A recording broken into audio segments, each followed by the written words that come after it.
आणि आता कोल्हापूरमधली एक मोठी बातमी आहे। ही बातमी तितकीच धक्कादायक आणि संतापजनक अशी आहे, कारण कोल्हापूर पोलिसांची मुजोरी आता समोर येते आहे। एबीपी माझाच्या कॅमेरामनला धक्काबुक्की झाली आहे। स्वप्नील कुसाळेच्या स्वागत यात्रेमध्ये पोलिसांची मुजोरी समोर आली आहे। कोल्हापूर जिल्हा पोलीस प्रमुखांनी एबीपी माझाच्या कॅमेरामनवरती अवरेरावी केलेली आहे। एबीपी माझाचे कॅमेरामन निलेश शेवाळे यांना पोलिसांनी धक्काबुक्की सुद्धा केली आहे। ही चित्र आपण बघतोय कशा पद्धतीने पोलीस कॅमेरामन सोबत हुज्जत घालतात, धक्काबुक्की करताना दिसतात। Olympic bronze medallist Swapnil Kusale याच्या स्वागतासाठी कोल्हापूरमध्ये रॅलीचं आयोजन करण्यात आलेलं होतं। या स्वागत रॅलीमध्ये एबीपी माझा वार्तांकन करत असताना माझाच्या कॅमेरामनला पोलिसांनी ही धक्काबुक्की केली आहे।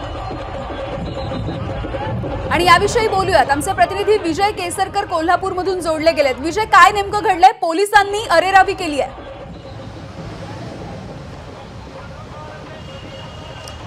यामिनी आपल्याला माहित आहे की स्वप्नीलने पदक मिळवल्यानंतर कोल्हापूरमध्ये जंगी स्वागत झालं आणि याच स्वागत रॅलीमध्ये खूप मोठ्या प्रमाणात गर्दी होती। मात्र यावेळी जे शूटिंग आपण करत होतो, वार्तांकन करत होतो, त्यावेळी आपल्यासोबत असणारे कॅमेरामॅन असतील, आणखी इतर सगळे ज्यांना आहे ते पोलिसांनी या ठिकाणी धक्काबुक्की केली, कॅमेरे काढून घेण्याचा प्रयत्न आहे तो झाला। आपल्यासोबत निलेश आहे ज्याच्याबरोबर हा सगळा प्रकार घडलेला आहे। काय निलेश त्यावेळी घडलं होतं मला तर असं? त्यावेळी आपण दोघं 1 to 1 करायसाठी तुम्ही मला खाली बोलवलं, मग आपण 1 to 1 करायसाठी मी उलटा चालत होतो। त्यावेळी त्यांच्यातला एक गार्ड आहे, तो गार्ड मला पाठीमागून माझी लाईव्हची बॅग खेचत होता। मी त्याला म्हटलं की बाबा माझी लाईव्हची केबल खराब झाली तर मला लाईव्ह करता येणार नाही, तरी सुद्धा माझं ऐकलं नाही। मग मी त्याच्याशी बोलत असताना एसपी आले आणि एसपी डायरेक्ट माझ्यावरती हातवारी करून म्हणले तू पोलिसांशी असं बोलायचं नाही, अरेरावी करायची। सरांना म्हटलं सर मी अरेरावी केली नाही, फक्त त्याला विनंती करत होतो, तरी सुद्धा एसपी माझ्या अंगावरती आले, थांबलेच नाहीत। हे सगळं माझ्या समोर घडलं। या ठिकाणी विनंती करत होतो की आम्हाला वार्तांकन करू द्या, कारण स्वप्नीलनं खूप वर्षांनी महाराष्ट्राला हे पदक आहे, हे अशा पद्धतीचं क्षण आहे ते बघायला मिळतात, मात्र तरी देखील ऐकलं गेलं नाही। त्या ठिकाणी मुजोरी आहे ती पाहायला मिळाली। अध्यक्ष आहेत कोल्हापूर प्रेस क्लबचे। हा सगळा प्रकार तुमच्या समोर देखील घडलेला आहे। काय आता इथून पुढे कोल्हापूर प्रेस क्लबनं निर्णय घेतला मला सांग? प्रथमतः या गोष्टीचा मी जाहीर निषेध करतो कोल्हापूर प्रेस क्लबच्या वतीनं। आजपर्यंतच्या आमच्या 25 वर्षाच्या पत्रकारितेत कधीही आजपर्यंत कुठल्या एसपीनी कुठल्या पत्रकारांची कॉलर धरलेली किंवा कॅमेरामनला असं पद्धतीने धक्काबुक्की केली आम्ही बघितलेलं नव्हतं, पण आज हा पहिल्यांदाच असा प्रकार झाला। आणि नेमकं एखादा चांगली रॅली चालू असताना हे गालबोट लागण्याचा हा एक प्रकार आहे, त्याचा आम्ही कोल्हापूरच्या पत्रकारांच्या वतीने जाहीर निषेध केलेला आहे। तर आपण बघितलं की यामिनी कोल्हापूर प्रेस क्लबच्या वतीनं दसरा चौकामध्ये निषेध केलेला आहे की अशा पद्धतीनं याच्या आधी कधीही घटना घडलेल्या नाहीत। इतके वार्तांकनं केली, इतक्या पद्धतीनं इतक्या मोठ्या क्राऊड समोर आम्ही गेलो, मात्र कधीही अशा पद्धतीनं धक्काबुक्की, वरिष्ठ अधिकाऱ्यांना अशा पद्धतीनं धक्काबुक्की किंवा हात उचलणे अशा पद्धतीचा प्रकार कधीही घडला नव्हता, मात्र आज तो कोल्हापूरच्या पत्रकारांच्या बाबतीत घडला। त्यामुळे प्रिंट मीडियातील असेल किंवा इलेक्ट्रॉनिक मीडियातील असेल, सगळे पत्रकार हे संतापलेले आहेत की अशा पद्धतीनं जिल्हा प्रशासनाने याचं नियोजन करणं योग्य पद्धतीनं गरजेचं होतं, मात्र तसं झालेलं नाही आणि हा सगळा गोंधळ आहे तो आता संपूर्ण महाराष्ट्रानं बघितलेला आहे। यामिनी हो, अगदी विजय, खरं तर आपण सगळे टीव्हीवरती दिसत असतो, मात्र कॅमेराच्या मागे ज्या घडामोडी घडतात त्या बहुधा प्रेक्षकांना माहिती नसतात। मला तुमच्याकडून आणखी जाणून घ्यायचंय, किती तास ही रॅली झालेली होती? आतापर्यंतच्या वार्तांकनाचा तुमचा अनुभव काय आहे?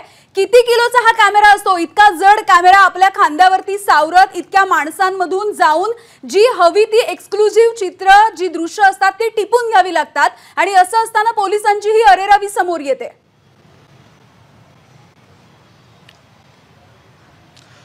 अगदी बरोबर आहे यामिनी, कारण हा जो ताराराणी चौक, तो दसरा चौक, हा जर बघितलं तर साधारण 1 ते 1.5 किलोमीटरचं हे अंतर आहे आणि या सगळ्या मिरवणुकीमध्ये कुठेही कुणाची गाडी आहे, वाहनं आहेत ती कुणालाही वापरू दिली नाहीत।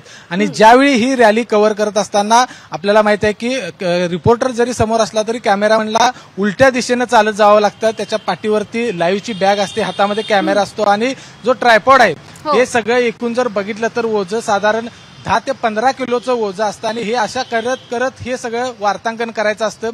ज्या ठिकाणी हा सगळा प्रकार घडला त्याच्यानंतर पुढे आल्यानंतर देखील अशाच पद्धतीनेचा प्रकार घडला की ज्यावेळी आम्ही स्वप्नीलच्या त्याच्याशी मुलाखत घेत होतो, मुलाखत घेण्याचा प्रयत्न करत होतो, त्याच्या गाडीजवळ जात होतो, त्यावेळी देखील कुणाला या ठिकाणी हे पोलीस कुणाला येऊ देत नव्हते। एक प्रकारे कडक करण्यात आलं होतं आणि दोन्ही बाजूला, रस्त्याच्या दोन्ही बाजूला शाळेची लहान लहान विद्यार्थी उभा होते आणि त्यांच्या समोर हा सगळा प्रकार घडत होता. त्यांच्या समोर या सगळ्या मीडिया कर्मींना हे सगळे पोलीस आहेत ते आरेरावी करत होते आणि ज्या पद्धतीनं संपूर्ण महाराष्ट्राने हे चित्र बघितलेलं आहे, ही घटना एक झाली. आपल्या बाबतीत ही घटना घडली. प्रिंटच्या जे कॅमेरामॅन आहेत त्यांच्या बाबतीत ही अशाच पद्धतीची घटना घडली. आणखी जे 2 ते 3 रिपोर्टर आहेत, प्रिंट मीडियाचे रिपोर्टर आहेत, त्यांना देखील अशाच पद्धतीनं फरफटत या सगळ्या रॅलीमधून बाहेर काढण्यात आलेलं यामिनी. विजय, हे सगळी घटना घडल्याच्या नंतर तुम्ही पोलिसांसोबत काही बातचीत केलेली आहे का, किंवा पोलिसांनी या सगळ्या घडलेल्या प्रकाराच्या नंतर काही त्यांचं म्हणणं मांडलंय का आपल्या समोर?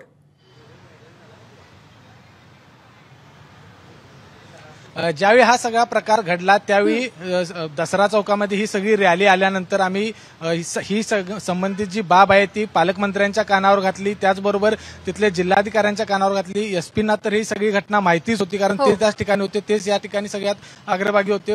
दुसऱ्या बाजूला जे सतेज पाटील आहेत त्यांच्या कानावर घटना घडली आणि ही सगळे प्रकार घडल्यानंतर आम्ही जो मुख्य कार्यक्रम आहे त्या मुख्य कार्यक्रमाला न जाता बाहेरच आम्ही हा सगळा निषेध आहे तो नोंदवला. हा निषेध नोंदवल्यानंतर सतेज पाटील पहिल्यांदा आले आणि त्यांनी विचारपूस केली की नेमकं काय घडलंय, तुम्ही का आत आला नाही. त्यावेळी हा सगळा प्रकार त्यांच्या कानावर घातला. पाठोपाठ पालकमंत्री आले, ते त्यांच्या घातले. ज्यावेळी सतेज पाटलांनी एसपींना विचारलं की हे अशा पद्धतीचं तुमचं हे वागणं बरोबर आहे, त्यावेळी एसपी म्हणाले की माझ्या होमगार्डला किंवा जे माझा गार्ड आहे त्याला कॉलरला हात धरली. त्याच वेळी आम्ही सांगितलं की जर कुठल्याही पत्रकारानं कॉलरला हात धरले असते तर त्यांनी समोर आणावं, सगळे पत्रकार त्यांची माफी मागतील. मात्र असा कुठलाच प्रकार घडला नसताना देखील हे सगळं जी दडपशाही चालू झाली त्याचा निषेध आहे तो कोल्हापूरच्या सगळ्या पत्रकारांनी केला. आता आम्ही पालकमंत्र्यांना या संदर्भात सांगितलेलं आहे, जे सतेज पाटील आहेत त्यांच्या कानावर घातले, कलेक्टरांच्या कानावर घातलेलं आहे. त्यामुळे शासकीय कार्यक्रमांना बंदीच आमच्यावर घाला अशा पद्धतीचं जर पत्र कलेक्टर किंवा एसपी जर आम्हाला देत असतील तर ते आम्ही स्वीकारू का? कारण या ठिकाणी एखाद्या आरोपीला ज्या पद्धतीनं वागवलं जातं तशा पद्धतीची वागणूक आहे ती या सगळ्या रॅलीमध्ये पत्रकारांना देण्यात आली. यामिनी, अगदी विजय, तुम्ही सांगितलं त्या पद्धतीनं 15-15 किलोचं ओझं आपल्या खांद्यावरती बाळगून तासन तास हे आपले कॅमेरामन उभे असतात, वार्तांकन करत असतात. मात्र पोलिसांकडून ज्या वेळेला अशा पद्धतीची वागणूक मिळते ती अत्यंत धक्कादायक इतकी असते. तर ही दृश्य आपण कोल्हापूरमधली बघतोय. एबीपी माझाचे कॅमेरामन निलेश शेवाळे यांना पोलिसांनीच धक्काबुक्की केलेली आहे. ऑलिम्पिक विजेत्या स्वप्नील कुसाळे याची रॅली आयोजित करण्यात आली होती आणि त्यामध्ये हा घटनाक्रम घडलेला आहे. एबीपी माझा, उघडा डोळे बघा नीट.